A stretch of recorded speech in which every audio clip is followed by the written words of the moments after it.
జయంతి ఉత్సవాలకు ముఖ్య అతిథిగా విచ్చేసినటువంటి మన రెవెన్యూ డివిజనల్ ఆఫీసర్ అయినటువంటి సార్ మలోలా గారికి, అదేవిధంగా అధ్యక్షత వహించినటువంటి మన బసవరాజ్ సార్ గారికి, వేదిక మీద ఉన్నటువంటి నరసింహులు గారికి, నాగరాజు గారికి, నాగార్జున గారికి, ఈ సమావేశము పాల్గొని తిలకించాలనేటువంటి అనేక మంది ప్రముఖులు ఈ సమావేశంలో వచ్చున్నారు.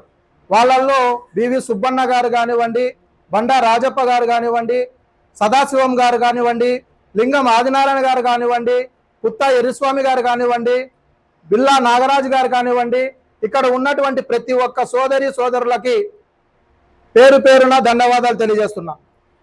ఇంతకు ముందే సారు మనం ఆహ్వానం పలికినప్పుడు వేదిక మీదకి వచ్చేటప్పుడు ఒక మాట చెప్పాడు.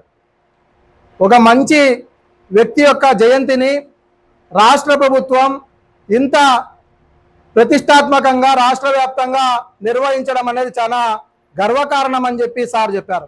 చేనేతల్లో కూడా ఇంత ఉత్సాహంతో ఇంతమంది వస్తారని నేను అనుకోలేదు అని చెప్పారు. ఇంతమంది వస్తారనుకుంటే మనం రెవెన్యూ భవనంలోనే పెట్టేటువంటి వ్యక్తులము అని కూడా సార్ చెప్పారు.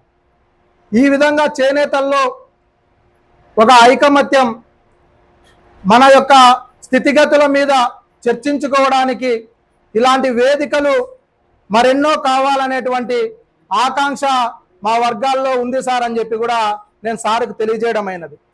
ఇవాళ రాష్ట్రంలో చేనేత కులాలలో కానివ్వండి, చేనేత వర్గాలలో కానివ్వండి, ప్రజల కోసం, చేనేత వర్గాల కోసం అహర్నిశలు శ్రమించినటువంటి వ్యక్తులలో మన రాష్ట్రంలో ప్రగడ కోటయ్య గారు ప్రథములు. పక్క రాష్ట్రంలో ఉన్నటువంటి తెలంగాణలో కూడా కొండా లక్ష్మణ్ బాపూజీ గారు కూడా విశిష్టమైనటువంటి సేవలు చేశారు. అందుకనే కూటమి ప్రభుత్వం ఏర్పడిన తర్వాత ప్రధానంగా ప్రగడ కోటయ్య గారి యొక్క ఒక స్మారక వనాన్ని కూడా మన రాష్ట్ర ప్రభుత్వం మంగళగిరిలో కానీ విజయవాడలో కానీ ఏర్పాటు చేయాలనేటువంటి ఆలోచనతో ముందుకెళ్తూ ఉంది. ఇవాళ ప్రగడ కోటయ్య గారి జయంతి ఉత్సవాలను రాష్ట్ర వ్యాప్తంగా నిర్వహించడమే కాదు, వారి యొక్క ఆశయ సాధన కోసం కూడా కూటమి ప్రభుత్వం పాటుపడుతూ ఉంది. అందులో ప్రగడ కోటయ్య గారు చూపించినటువంటి ఆశయాలు, వాళ్ళు చూపించినటువంటి మార్గంలోనే ఇవాళ గౌరవ ముఖ్యమంత్రి వర్యులు నారా చంద్రబాబు నాయుడు గారు అయితేనేమి, గౌరవ మంత్రివర్యులు నారా లోకేష్ గారు అయితేనేమి, ఉప ముఖ్యమంత్రి కొనదెల పవన్ కళ్యాణ్ గారు అయితేనేమి, మన చేనేత జౌళి శాఖ మంత్రి అయినటువంటి మన ఉమ్మడి అనంతపురం జిల్లా వాసి మన సబితమ్మ అక్క గారు అయితేనేమి, అందరూ కూడా పాటుపడుతున్నారు. ఇవాళ ఏ రోజు కేబినెట్ సమావేశం నిర్వహిస్తున్నా కూడా మన చేనేతల గురించి కేబినెట్ సమావేశంలో కూడా చర్చించుకుంటూ ఉన్నారు. రాష్ట్ర ప్రభుత్వం ఇవాళ మనకు చేనేత మగ్గాలకు 200 యూనిట్లు ఉచిత విద్యుత్తును కూడా అమలు చేసింది. దాదాపు 50,000కు పైగా కుటుంబాలు ఈరోజు చేనేత కుటుంబాల మీద ఆధారపడినటువంటి వాళ్ళు 200 యూనిట్ల కరెంటును మనం లబ్ధి పొందుతున్నాం. అదేవిధంగా వస్త్ర పరిశ్రమలో అధునాతనమైనటువంటి టెక్నాలజీని ఉపయోగించుకొని చదువుకున్నటువంటి యువకులు ఈరోజు మరి గుంత మగ్గంలో మేము మగ్గం నేయలేము, పవర్ లూమ్స్ వైపు వెళ్తామని చెప్తే పవర్ లూమ్స్ లో ఉన్నటువంటి పనిచేసేటువంటి కార్మికులకు ఇవాళ 500 యూనిట్లు ఉచిత విద్యుత్తును కూడా కూటమి ప్రభుత్వం అందిస్తుంది. అదేవిధంగా నేతన్న భరోసా ద్వారా ఇవాళ నేతన్న సేవలో పేరు మీద కూటమి ప్రభుత్వం కూడా ఈ ఆగస్టు 7వ తారీఖున జాతీయ చేనేత దినోత్సవం రోజున 25,000 రూపాయలు నగదును మనందరికీ కూడా అందించబోతోందని చెప్పేసి ప్రకటించడం జరిగింది. అదేవిధంగా మనము తయారు చేసినటువంటి వస్త్రాన్ని ఎక్కడ తయారు చేసినా దానికి మార్కెట్ సదుపాయాన్ని కల్పించాలని చెప్పేసి టాటా లాంటి వారితో మాట్లాడి ప్రతి వస్త్రాన్ని కూడా అమ్ముకునేటువంటి సౌలభ్యాన్ని కల్పించినటువంటి ప్రభుత్వం మన కూటమి ప్రభుత్వం అని చెప్పి తెలియజేస్తున్నా. సొంత మగ్గాలు లేనటువంటి వాళ్లకు రాబోయే ఆదరణ 3.0 పథకం ద్వారా, అన్న మా ఇంట్లో మగ్గం లేదు, నేను మా యజమాని దగ్గర నేను మగ్గం నేసేకి వెళ్తున్నా కాబట్టి నాకు సొంత మగ్గం ఉంటే నా కాళ్ళ మీద నేను నిలబడి బతుకుతాను అనేటువంటి వాళ్లకు ఇవాళ ఆదరణ 3.0 పథకం ద్వారా ప్రతి ఒక్కరికి కూడా మగ్గం సౌకర్యాన్ని కల్పించాలని చెప్పేసి కూటమి ప్రభుత్వం నిర్ణయం తీసుకుంది. గత జూలై మాసంలో కూడా మన ఎండి గారి సమక్షంలో చర్చలు జరిగాయి. మమ్మల్ని కూడా మన బసవరాజు సార్ గారు, మన ఏడీ సార్ గారు కూడా మమ్మల్ని పంపారు. బీసీ కార్పొరేషన్ ఎండి గారితో కూడా చర్చలు జరిగాయి. అక్కడ కూడా మేము ఒకటే విషయం చెప్పాం. గతంలో మనం ఆదరణ పథకం అయితేనేమి, ఆదరణ 1.0 అయినా 2.0 అయినా కూడా మనం ఇచ్చినటువంటి మగ్గాలు నాణ్యత అంత తక్కువగా ఉన్నాయి. అందుకని అవి ఉపయోగకరంగా లేవు. ఇవాళ చేనేత మగ్గాల వాళ్ళకి కావాల్సినటువంటి పరికరాలు ఏ విధంగా ఉండాలంటే చిరస్థాయిగా నిలబడిపోవాలా, అటువంటి ఆలోచన చేయండి సార్ అని చెప్పాం. అలాంటివి ఏటువన్నా ఉంటే మీరు కూడా తెలపండి అని చెప్తే అక్కడ మనం తెలియజేశాం. ఇవాళ 240 కుక్సు జాకాడైతేనేమి, అదేవిధంగా టేకు చెక్కతో తయారు చేసినటువంటి మగ్గాన్ని ఇవ్వాలని కూడా చెప్పాం. కొంత అధునాతనమైనటువంటి ఇండ్లు వాళ్ళు గుంతలు ఏర్పాటు చేసుకోలేరు, అట్లాంటి వాళ్ళకి స్టాండ్ మగ్గం కూడా భద్రంగా ఉండేటట్లా ఇవ్వాలని చెప్పి కూడా మేము కొన్ని సూచనలు చేశాం. అదే విధంగానే తయారు చేస్తామని చెప్పి కూడా చెప్పారు. ఈ ఏజెన్సీలు ఎవరైతే దీన్ని తీసుకుంటారో ఒక నాణ్యతమైనటువంటి పరికరాలు ఏర్పాటు చేసే వాళ్ళని మీరు ఇవ్వండి. లేదంటే నేతన్న ఎక్కడైతే తయారు చేసుకుంటారో అక్కడ వాళ్ళకి ఉపయోగకరంగా ఉండేటువంటి తయారు చేసుకునేటువంటి విధంగా డబ్బులను కూడా మీరు మంజూరు చేయాలా వీలైతే అని కూడా చెప్పాం. అందుకనే ఇవాళ రాష్ట్ర ప్రభుత్వం మనకు ఉపయోగపడేటువంటి పనులు ఇవాళ చేయాలనేటువంటి సంకల్పంతో ముందుకు పోతుంది. మనమందరూ చూస్తున్నాం. ఎక్కడైనా కూడా చేనేత జౌళి శాఖ అధికారులు ఆఫ్కో కానీ అన్ని చోట్ల కూడా ఇవే పబ్లిక్ గా కూడా మనము మార్కెటింగ్ కూడా చేస్తున్నారు.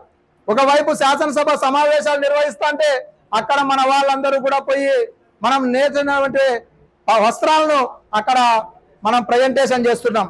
వాళ్ళు కూడా కొంటున్నారు. ఎమ్మెల్యేలు కానివ్వండి, ఎమ్మెల్సీలు కానివ్వండి, అందరూ కూడా కొంటున్నారు. అదేవిధంగా ఢిల్లీలో ఈరోజు పార్లమెంటు సెషన్ జరుగుతుంది.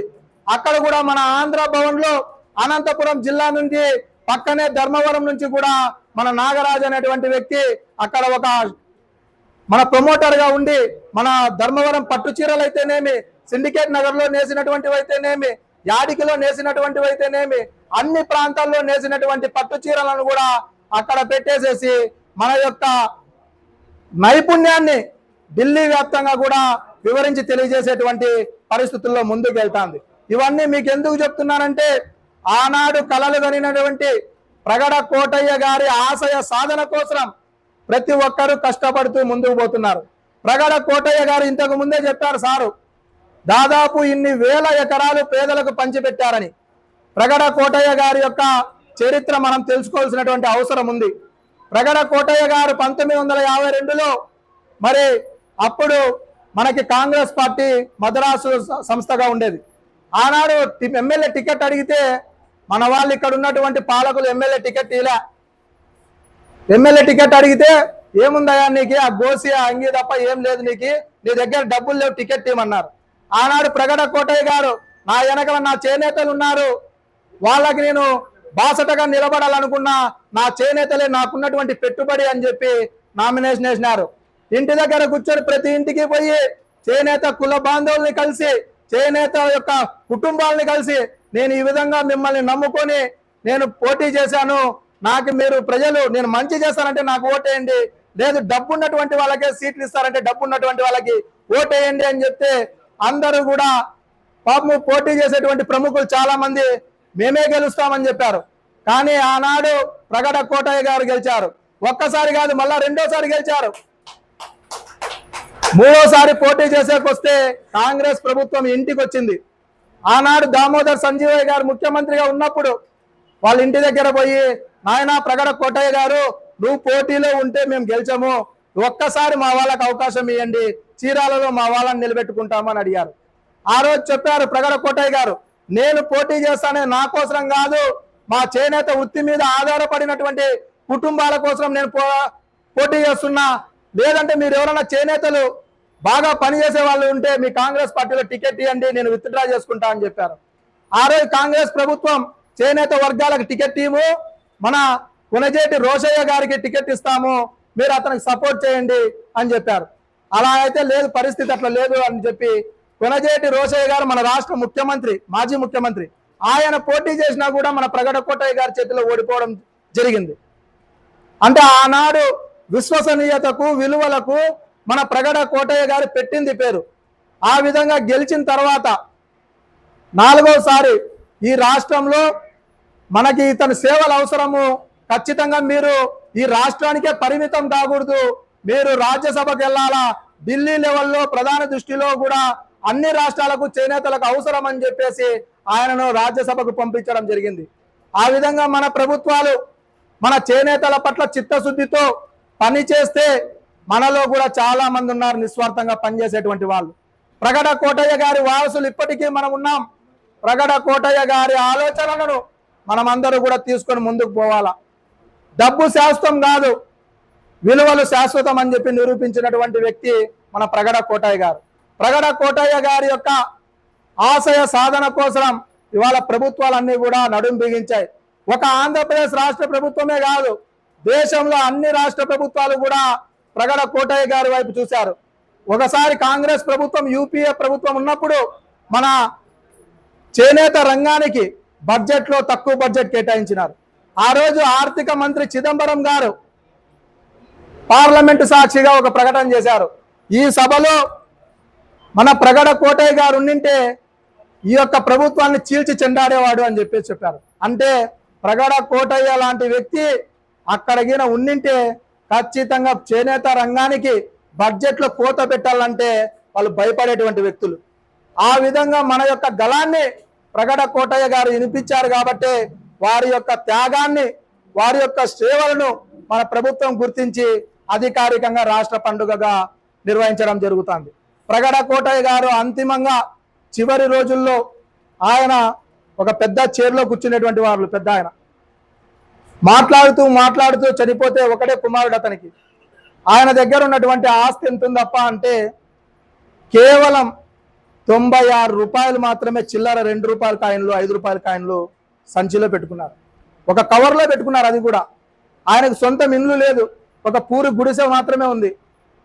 మొత్తం బ్యాంకు బ్యాలెన్స్ ఏమన్నా ఉందా అని చెప్పి తీస్తే కేవలం 42,000 రూపాయలు మాత్రమే డబ్బులు దాంట్లో ఉన్నాయి. అవి కూడా పెన్షన్ ద్వారా వచ్చినటువంటి డబ్బులు. ఆ డబ్బులు కూడా లాస్ట్కి అతను మా చేనేత వర్గాల వాళ్ళకి ఇచ్చేయండి అని చెప్పేసి అతను దానం చేసేసేసి వీలునామా కూడా రాసుకున్నారు.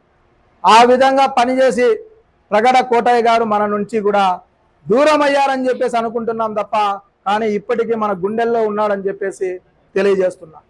ప్రగడ కోటయ్య గారి ఆశయం కోసం పనిచేసేటువంటి వాళ్ళు ఈనాడు ప్రతి ఒక్కరూ కూడా గమనించాల్సినటువంటి విషయం ఉంది.